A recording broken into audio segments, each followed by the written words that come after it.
работает. Вот курьеры, которые год работают, спросите Смотри, у них. Дело не в этом, что я... Никогда не смей кидать людей на бабки. Ты говоришь, ой, я тебе кинул 5000 штрафов, я тебе 5000...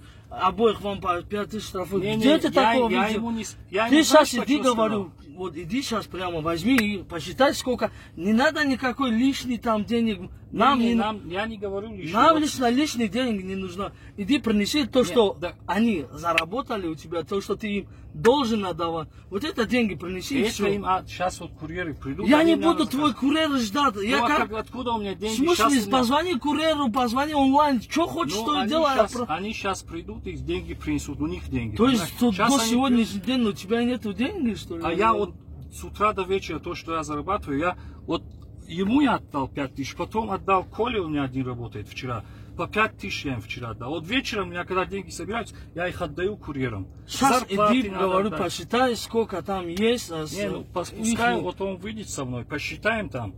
Вот курьеры придут, или я ему вечером... Вечером не будет этого разговора, прекращай вот это вечер. Курьеру позвони, что, у курьера нет онлайн, что ли? Сейчас не то время, если у них есть онлайн, то да, я скажу, что... позвони курьеру, скажи, что срочно, чтобы вот сделал вот это по чесноку. Никогда не смей кидать вот работягу. Я никогда никого еще не кинул. Вот так мне не говори. Я то, что ему сказал, я бы его не кинул. Ты ему, я сам, вот курьер твой подошел, позови сюда курьера. Ну, подожди. Нет, вот спроси его.